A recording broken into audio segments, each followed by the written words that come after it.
diseleksi oleh partai politik. Transaksional lagi barang ini Bang. Jadi siapa punya uang, dia maju. Itu yang berlaku di Indonesia. Sehingga apa yang harus kita lakukan? Jadi untuk meruntuhkan oke, terakhir Bang, saya ingin katakan, kalau saya bisa analogikan ceramah-ceramahnya Bang Rocky Gerung ini kayak abang menjelaskan bahwa garam di Bima ini asin, tapi abang belum pernah merasakan garam itu sendiri. Seperti itu. Jadi abang adalah pemikir, bukan pelaku. Seperti itu. Terima kasih. Baik. Baik, terima kasih pada beliau Sekretaris Desa Amir Rizkan. Oke. Jauh-jauh dari kampung kemudian ingin bertemu Bang Rocky dan ingin mempercakapkan hal yang kira-kira cukup penting untuk dipercakapkan. Oke, selanjutnya tadi dari sini.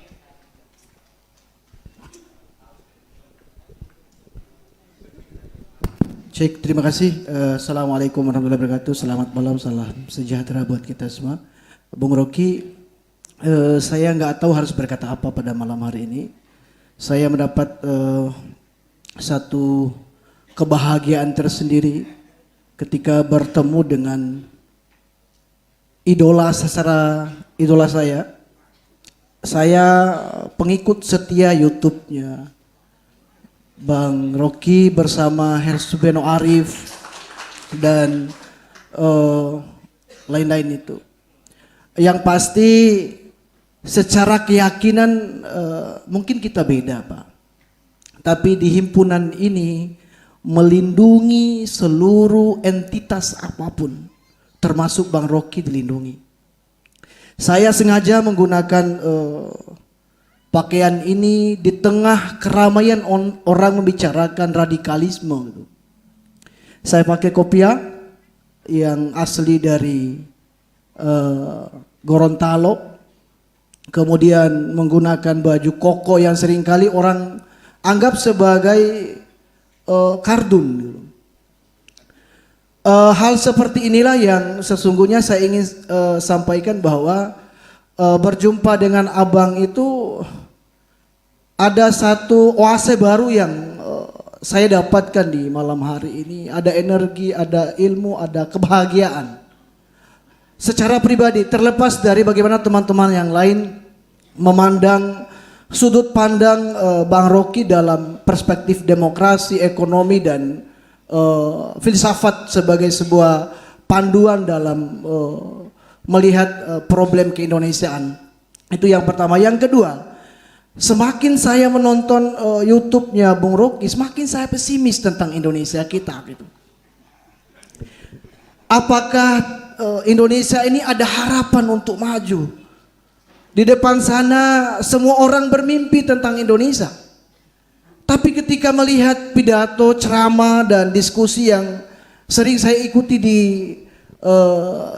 channel-channel YouTube-nya Abang itu, seringkali membuat saya, apa benar Indonesia kayak begini? Di tengah harapan kita besar untuk menuju pada satu fase baru yang bernama Indonesia baru itu, tapi kita telah diletakkan dalam tempat yang begitu hina, rendah dan dihinakan gitu. Sebagaimana yang disebutkan tadi, Jokowi dalam konteks sebagai pemimpin negara acap kali tidak dianggap oleh bangsa-bangsa besar di dunia. Itu artinya bahwa tidak ada lagi intelektualisme yang dihidupkan dalam wajah negeri kita, termasuk dalam himpunan HMI. Contoh kasus ini Bang Tahir senior sempat mencalonkan diri nih. Kalau kita benar-benar menjadikan pikiran Bung Rocky sebagai teladan, tidak ada orang yang pindah pikirannya untuk memilih Bang Tahir Iras sebagai calon legislatif misalnya. Kalau kita usung intelektualisme sebagai domain penting dalam membangun negara gitu. Oleh karena itu saya kira pesimisme itu beralasan Pak. Beralasan sekali. Seluruh rangkaian apa yang disampaikan tadi menjadi catatan buruk bangsa ini. Yang terakhir saya ingin sampaikan bahwa menurut Abang, apakah Indonesia akan hatam tentang wacana radikalisme yang justru menyudutkan Islam sebagai mayoritas di Indonesia. Demikian, Assalamualaikum warahmatullahi wabarakatuh. Oke, terima kasih. Terakhir yang tadi, yang cewek, silakan, yang perempuan.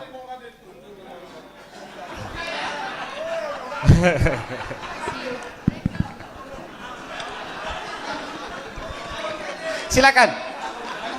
Oke. Baik, bismillah. Assalamualaikum warahmatullahi wabarakatuh. Robdi tu billahi robba bil islami dina wa nabi Muhammadin nabiyya wa rasulah. Amma ba'd. Perkenalkan, nama saya Imawati Puji. Saya mahasiswa dari Perguruan Tinggi Muhammadiyah Bima. Oke.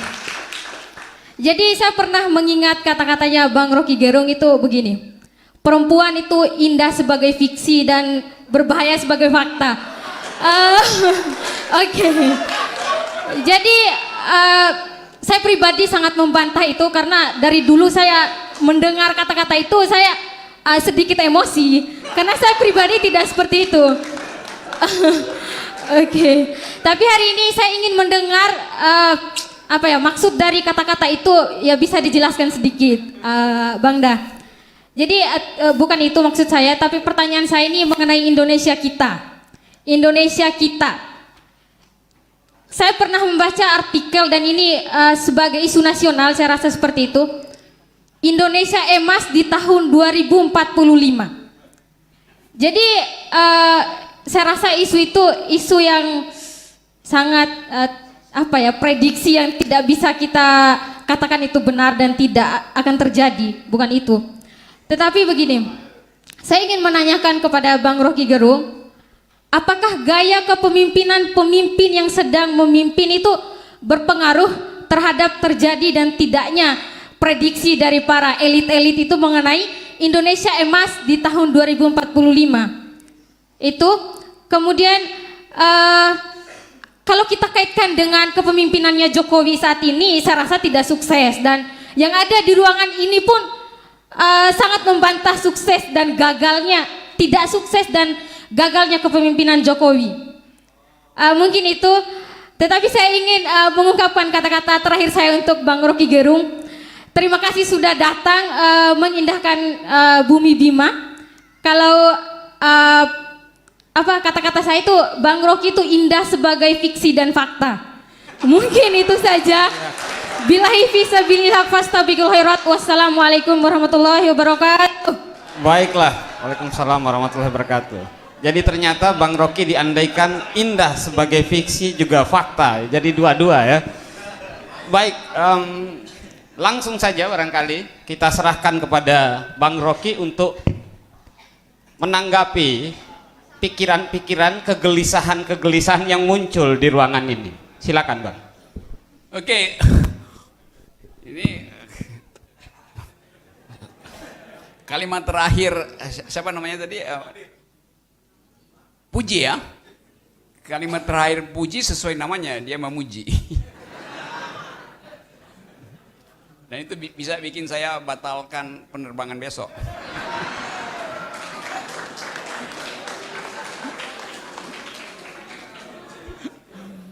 Oke teman-teman, dari kepala sekretaris desa, bayangkan, saya nggak pernah dengar sekretaris negara itu bicara karena sibuk.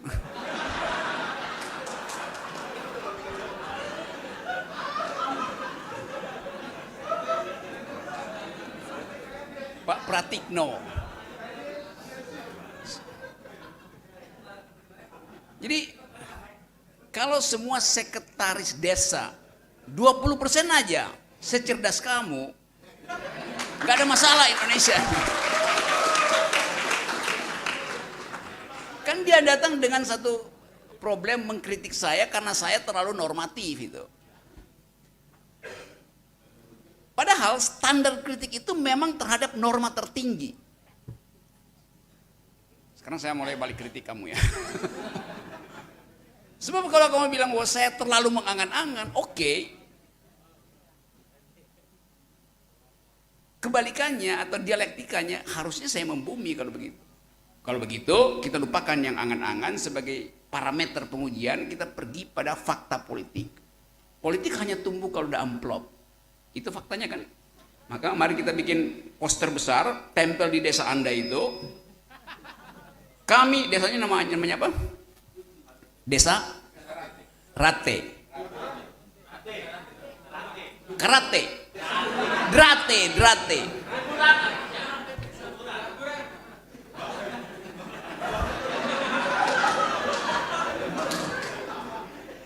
Bayangkan misalnya Pak Sekdes, Desa Drate, ini posternya tuh, Desa Drate, awalnya Rade.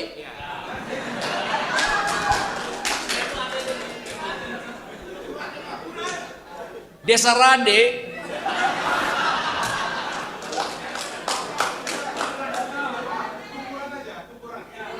kuburan.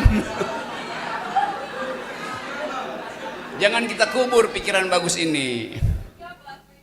Desa Drade menerima serangan fajar.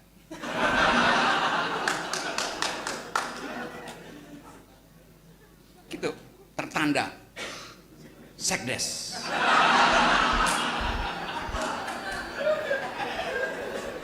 Coba bayangkan itu terjadi. Dan semua desa mengikuti pikiran Sekdes Desa Rade. Maka demokrasi betul-betul menjadi kuburan.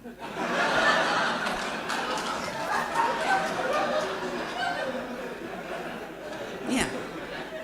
Saya mengerti Sekdes itu cemas dengan istilah-istilah normatif, ideal, karena dia lihat faktanya. Dan justru itu yang memungkinkan kita merasa pesimis. Seperti Bapak tadi katakan, saya pesimis lihat keadaan. Jadi kalau ditanya kepada saya, Saudara Rocky Gerung pesimis atau optimis? Saya tidak pesimis, saya tidak optimis. Saya determinis.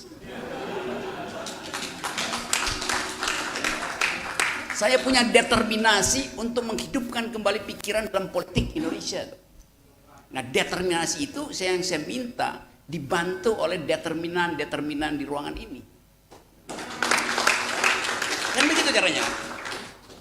Jadi kalau dikatakan demokrasi itu adalah pemerintahan dari, oleh, dan untuk rakyat, itu salah. Demokrasi itu pemerintahan akal pikiran melalui pemerintahan orang. Melalui pemerintahan rakyat. Kan sekarang kita seolah-olah ya siapapun boleh memerintah asal amplopnya kuat. Enggak. Demokrasi adalah a government of reason through the government by the people. Pemerintahan akal melalui pemerintahan orang. Karena itu kita ingin pastikan determinasi pertama, dia mesti punya akal dulu. Baru bisa memerintah. Artinya ada kecukupan nutrisi di otaknya tuh. Proteinnya cukup. Buat menambah protein makan ikan. Jangan menghafal nama-nama ikan. Jadi itu soalnya. Tapi saya mengerti kenapa akhirnya orang anggap ya udahlah kita pragmatis aja deh. Kita terima aja apa jadinya. Jadi kita nggak punya energi untuk menghidupkan harapan bahwa negeri ini bisa dibangun dengan akal pikiran. Karena potensi kita ada. Di dalam sejarah perjuangan bangsa ini kita mampu untuk bahkan mengguncang dunia dengan kalimat Bung Karno yang dicatat dalam sejarah. Perdana Menteri pertama kita sangat muda, umur 29 tahun, dan berdebat di PBB untuk membela dengan argumen hak kita untuk merdeka, Sultan Syahrir. Muhammad Nasir dengan fasih menerangkan demokrasi dari Yunani sampai bagian-bagian yang dia temukan di Minangkabau. Muhammad Hatta dengan sangat cerdas menerangkan apa fungsi koperasi bagi bangsa ini. Jadi pemimpin-pemimpin awal kita tumbuh dari tradisi bertengkar dengan pikiran. Nah, pertengkaran pikiran itu yang nggak ada di kita sekarang.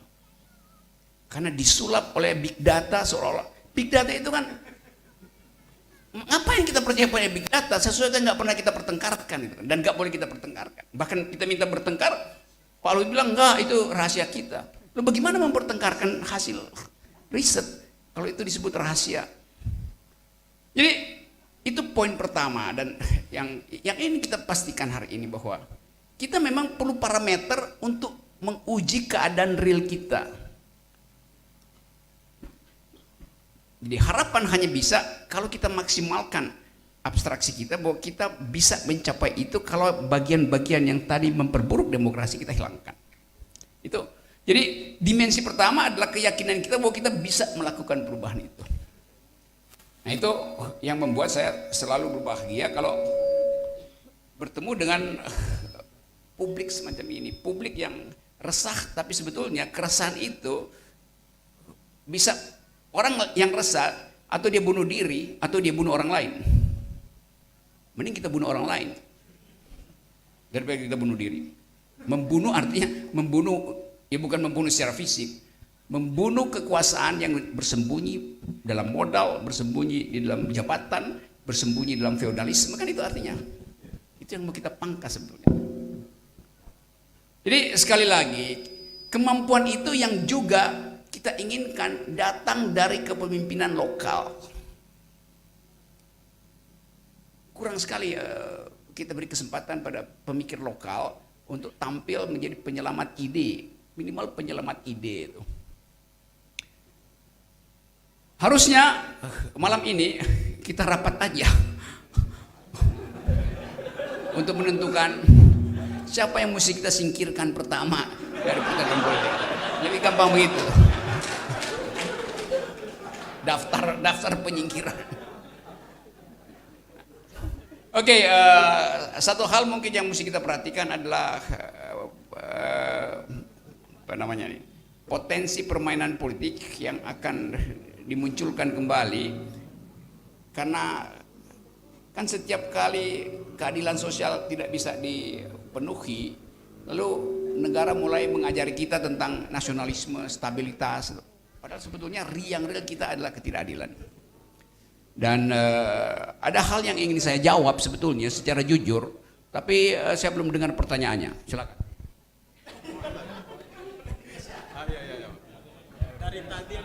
Selamat datang Presiden Akal Sehat Indonesia, ya, Bung Rocky Gerung. Jadi begini, Pak, pada awal pemilihan presiden, ya, periode awal-awal, jadi Bang Rocky ini muncul, ya, dan perdebatannya itu luar biasa. Logikanya siapapun lawannya pasti tumbal gitu loh. Itu yang melekat dalam pikiran saya ini, Bang Rocky. Kemudian yang kedua, saya melihat bahwa pertarungan Bang Rocky di awal-awal pada saat Pilpres, rasa-rasanya gagal, mohon maaf ini Bang, gagal mengendarai siapa yang diusung. Ya, mohon maaf Bang Rocky, nanti mungkin bisa dijelaskan. Itu yang pertama. Sehingga di akhir, ya, sehingga di pertengahan dan mau akhir kekuasaan ini, jadi pikiran-pikiran Bang Rocky ini luar biasa dan menghidupkan generasi-generasi muda terutama di kampus. Itu yang kedua. Mohon maaf Bang. Yang ketiga, Anies apa Ganjar? Ya. Ya, sekian dan terima kasih. Nama saya Dino Marahu, Pak. Saya Dino Marahu, ya. Ya, HMI alumni Malang saya, Pak. Ya, terima kasih. Oke, coba saya survei hari ini ya di sini. Apa tadi, Anies? Oke. Anies, Ganjar atau Rocky Gerung? Itu yang saya sebut tadi, kita dihipnosis hanya untuk menemukan nama-nama yang tertera hasil survei. Dan survei itu bisa dibalik-balikin juga satu waktu. Jadi kita mulai dengan parameter tadi itu. Kita bikin sendiri kriterianya. Baru kita uji di situ. Anies masuk nggak dalam kriteria pertama? Ganjar masuk nggak dalam kriteria kedua? Kan begitu caranya. Saya masuk nggak? Pasti masuk. Jadi jangan ragu untuk membuat klaster baru di dalam komposisi calon-calon presiden itu. Itu intinya. Jadi jangan kita disihir oleh nama. Hanya karena kita panik nggak ada calon itu. Itu poin pertama dari seorang kritisi intelektual. Bagian pertama tentu Anda ingin tagih saya pertanggungjawaban. Kenapa saya mendukung Prabowo pada waktu itu? Kan itu kan? Oke. Kapan saya mengatakan saya mendukung Prabowo? Pernah? Saya mengkritik Jokowi, saya beroposisi pada Jokowi, Prabowo beroposisi pada Jokowi. Lalu dianggap saya anak buah Prabowo. Kenapa nggak sebaliknya? Dia anak buah saya. Kan itu soalnya kan? Dan itu berbeda motifnya. Saya beroposisi pada Jokowi untuk mencegah kedunguan. Prabowo beroposisi untuk memperoleh kekuasaan. Beda.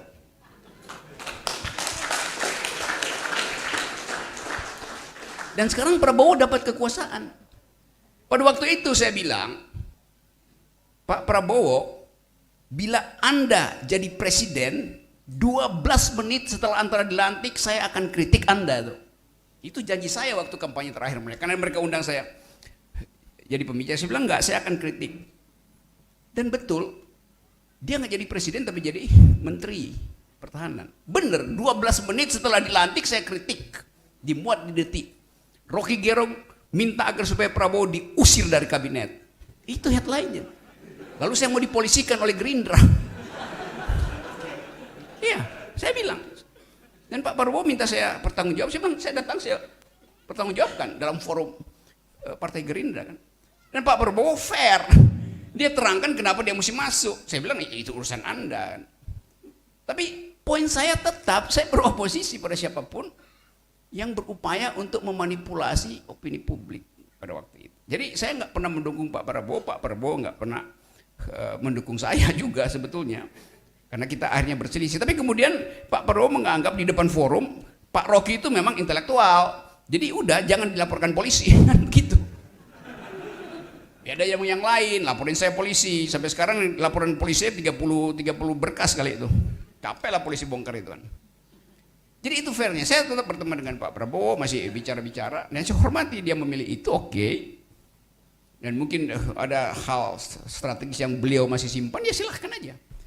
Tapi jelas itu. Nah itu kadangkala yang diperlihatkan oleh media massa, lalu kita terjebak dalam headline media massa. Rocky Gerung berkampanye anti Jokowi, Prabowo berkampanye anti Jokowi pada waktu itu sebagai lawan politik, maka mereka adalah saling bersekutu. Nggak ada persekutuan, itu beda motifnya tuh.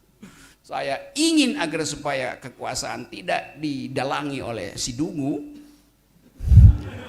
Pak Prabowo ingin agar supaya kekuasaan itu dia peroleh, itu beda itu. Jadi itu intinya ya. Oke ya, clear ya. Oke, jadi jangan ada dendam dan dusta di antara kita. Oke, boleh. Kamu mau ucapin setengah menit, tergantung keputusan moderator. Baik.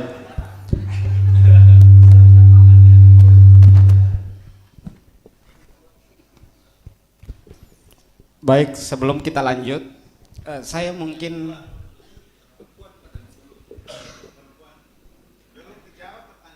apa tadi?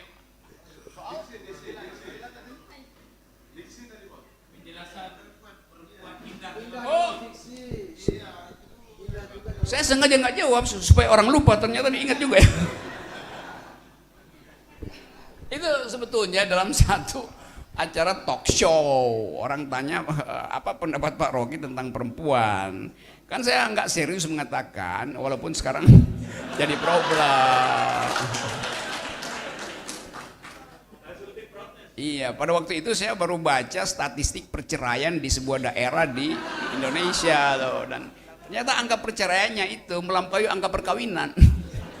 Ajaib juga kan.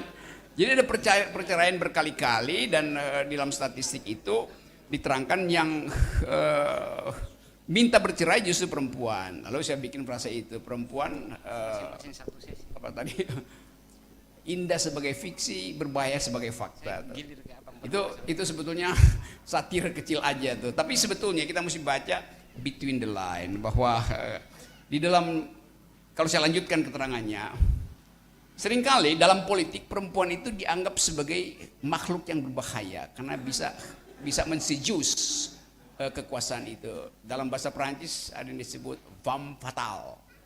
Femme fatale artinya perempuan itu di belakang kegagalan politik laki-laki selalu ada perempuan penyebabnya. Begitu. Tapi itu adalah cara lama membaca politik kan. Dan saya terangkan kemudian bahwa saya bukan itu perspektif saya. Saya menganggap bahwa politik itu harus dihasilkan dari rahim perempuan. Mengapa? Karena politik adalah ilmu untuk mendistribusikan keadilan. Politik adalah cara untuk mendistribusikan keadilan. Dan keadilan itu pertama kali dipahami oleh perempuan. Perempuan yang hamil, dari dalam rahimnya dia mesti berbagi nutrisi dengan bayinya. Dia mesti berbagi perasaan dengan bayinya. Jadi rasa keadilan itu yang kita sebut kemampuan mendistribusi sudah ada pada perempuan sebagai watak pemberi kehidupan, caregiver. Jadi rahim perempuan adalah sumber pertama kita belajar keadilan. Laki-laki nggak tahu itu tuh. Jadi sekali lagi itu keterangan saya. Karena itu saya ingin agar supaya kepemimpinan perempuan itu harus dihasilkan untuk menghalangi arogansi laki-laki.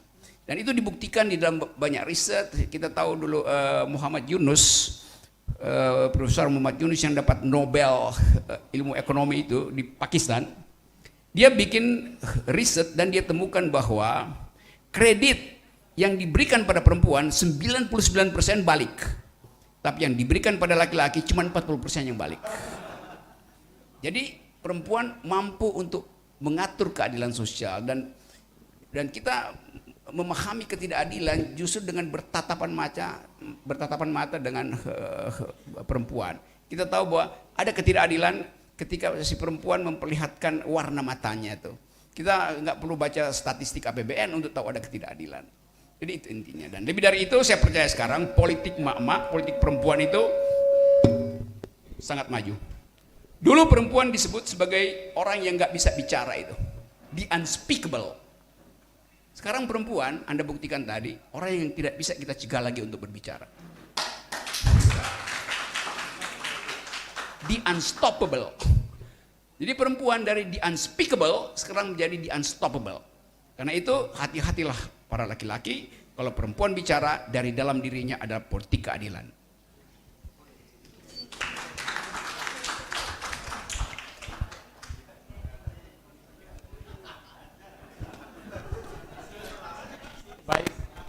Baik para hadirin sekalian, cukup menarik sekali apa yang disampaikan tadi, dan mungkin saya harus memenggal beberapa hal dari apa yang disampaikan tadi.